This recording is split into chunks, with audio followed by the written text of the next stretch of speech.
Today we discuss the examination of the respiratory system. The first step in this examination is the assessment of nasal patency. Here, the patient is asked to blow through individual nares while the opposite one is closed. Normally, there is free airflow through these nasal passages. This is followed by static visual inspection of the thorax. This should be done, that is, the thorax should be viewed from the front, from the sides, and from the back.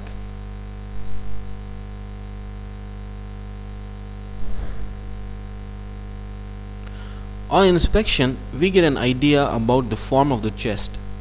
This patient here appears to have a conical chest with shallow supraclavicular, infraclavicular foci, intercostal spaces, and both scapulae placed not too tightly against the back. He has nearly horizontal ribs and an epigastric angle of about 90 degrees. This is followed by dynamic examination. During dynamic examination of the chest, it is important to assess its respiratory function, determine the type of respirations, its frequency, rhythm, and depth. Thoracic, abdominal, and mixed type of respirations should be differentiated. Thoracic or costal respirations occur mostly in women, in which the intercostal muscles are mainly involved in the respiratory act. During inspection of the patient, the respiratory rate should be determined by the respiratory movements of the chest and the abdominal wall. A healthy adult breathes at the rate of 16 to 20 per minute. The depth of respiration is determined by the volume of air inspired and expired at rest. In shallow breathing, the inspiration and expiration phases are shortened, and in deep breathing they are prolonged. The respiratory rhythm of a healthy individual is characterized by a uniform depth and identical length of inspiration and expiration phases. The palpation of the chest is used to verify the findings of the examination, to determine tenderness of the chest, its elasticity or resilience, and to detect vocal fremitus. Palpation helps locate tender points in diseases of the muscles, intercostal nerves, and the bones of the chest. Palpation is done by pressing the chest with the palms and by pushing in with half-bent fingers. Resilience or elasticity of the chest is determined by exerting pressure of the examining hands from the front to the sides of the chest or on the back and the sternum, and also by palpation of the intercostal spaces. The chest of a healthy person is elastic, pliant, and yields under pressure. Palpation is also used for determining the strength of vocal conductance to the chest surface. This is known as vocal fremitus. Here, the palms of the hands are placed on the symmetrical parts of the chest, and the patient is asked to utter loudly words with high bass. For example, 33, 33, 33, Не спеши еще. 33, 33, Не спеши еще раз. 33. vocal fremitus is about the same intensity in the symmetrical parts of the chest of a healthy individual. Depending on the object of examination, various methods of percussion are used to examine the lungs. Examination begins with comparative percussion. Percussion sounds over the lung apices, that is in the front, on the symmetrical points of the chest are first compared. The pleximeter finger is placed parallel to the clavicle, and the plexor finger is then used to strike the clavicle, which is used as a pleximeter in this case. During percussion of the lungs below the clavicle, the pleximeter finger is placed in the interspaces at the strictly symmetrical points of the left and right sides of the chest.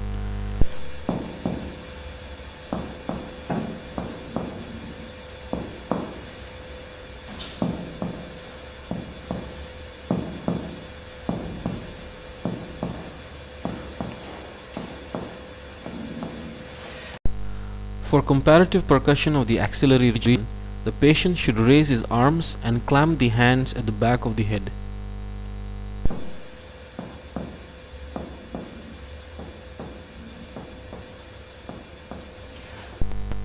Comparative percussion of the lungs on the back begins with suprascapular areas. The pleximeter is placed horizontally while during percussion of the regions between the scapulae, the pleximeter should be vertical. And during percussion of the points lying below the scapulae, the pleximeter should again be horizontal. That is, in the interspaces, it should be placed parallel to the ribs. Topographic percussion is used to outline the viscera and the boundaries between them. The borders of the lung apices are first determined, which include the height of the apices anteriorly and posteriorly, and the width, which is also known as Krenig's area. To determine the height of the lung apex anteriorly, percussion is started at the clavicle, moving upwards towards the earlobe.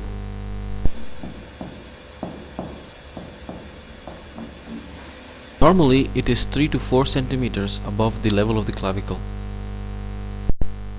To determine apical height posteriorly, percussion is started in the middle of the suprascapular fossa and moved upwards towards the spine of the 7th cervical vertebra.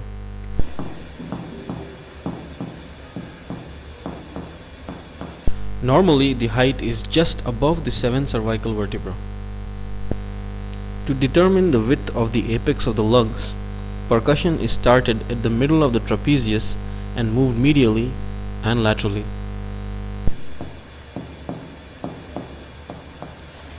Так.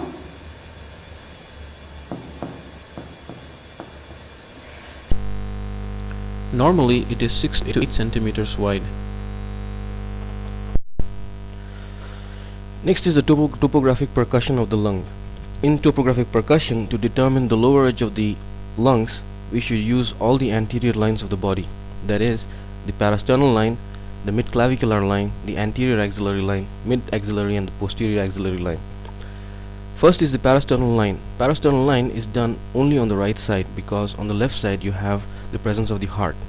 For convenience of the procedure, the patient should raise his hand and hold his hand behind his head. Along the parasternal line on the left side, the lower border of the lung is localized at the upper border of the 4th rib. Along the mid-clavicular line, the lower border is localized at the 5th intercostal space as shown. In the anterior axillary line, it is the 6th intercostal space.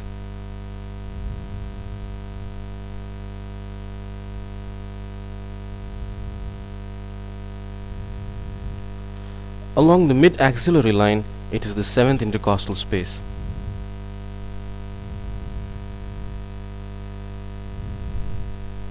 And in the posterior axillary line, the 8th intercostal space.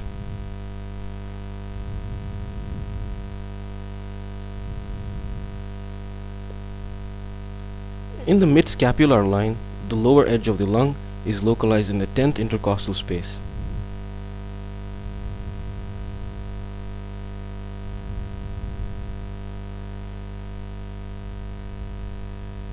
And finally, in the paravertebral lines, the lower border of the lungs are localized at the 11th vertebra as shown.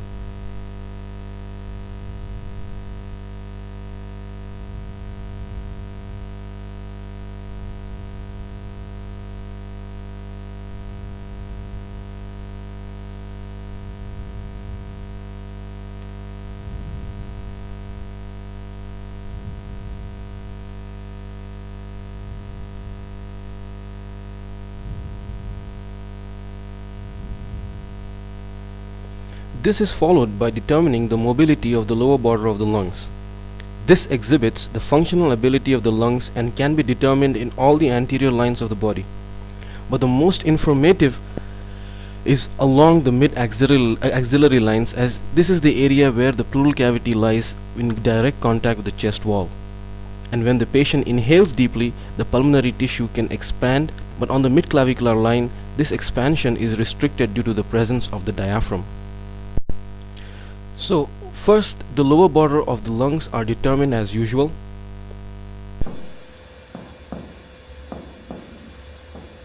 A little difficult because the examiner should carry out the procedure and simultaneously monitor the patient as he takes deep breaths. The area of transition of the note from resonance to dull is noted. For convenience of the examination, 3 fingers are used. The middle finger determines the lower border of the edge during free time, that is when the patient has taken breath and exhaled.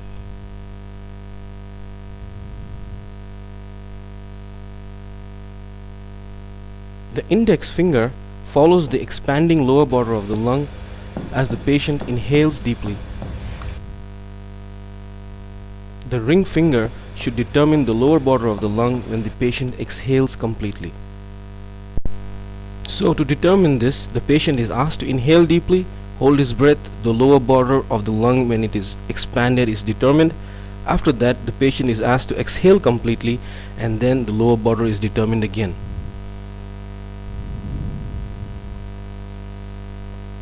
Four rules of tropographic percussion are: the body of the lungs is directed towards the surface of the pleximeter facing the area of resonance. That is, the index finger resonance is along the upper border of the index finger. The ring finger also, the upper border of the lung, collapses upwards, and therefore it is the upper surface of the ring finger.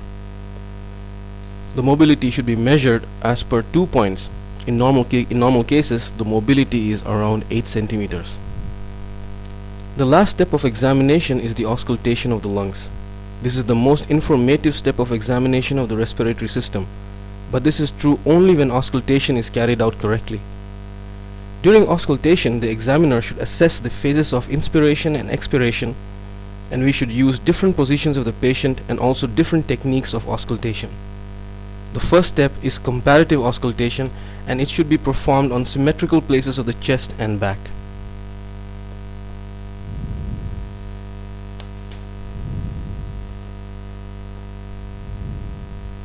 The patient is asked to breathe normally, and auscultation is carried out as shown.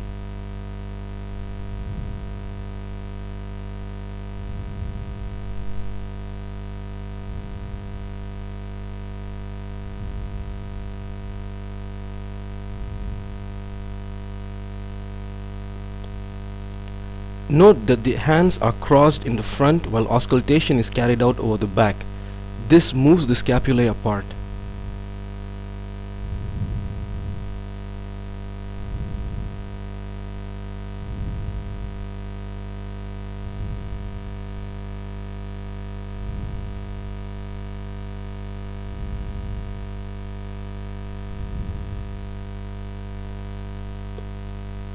In this patient, over all the areas, auscultation has been revealed to be normal vesicular breathing. In situations where pathological sounds are heard, you have to carry out specific techniques or methods. For example, if you hear moist trails, the examiner asks the patient to cough. If they are true moist trails, the sounds can be changed in localization or intensity. If dry rails are heard, the examiner asks the patient to perform forced exhalation. In this test, the patient is asked to inhale normally and exhale forcefully and rapidly. This test is known as forced exhalation test, and it is demonstrated.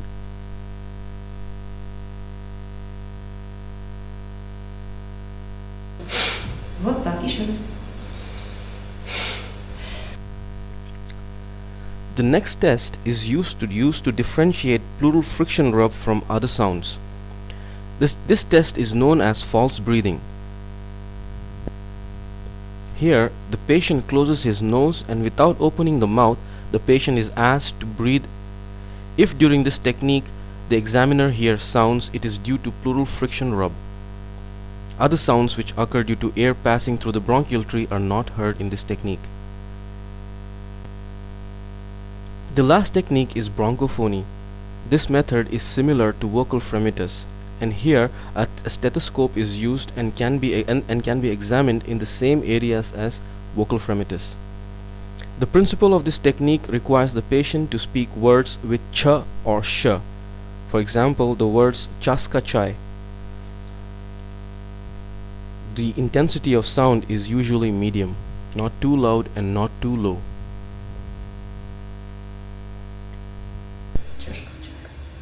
Еще чашка чая. Чашка чая. Да. Чашка чая. Чашка чая.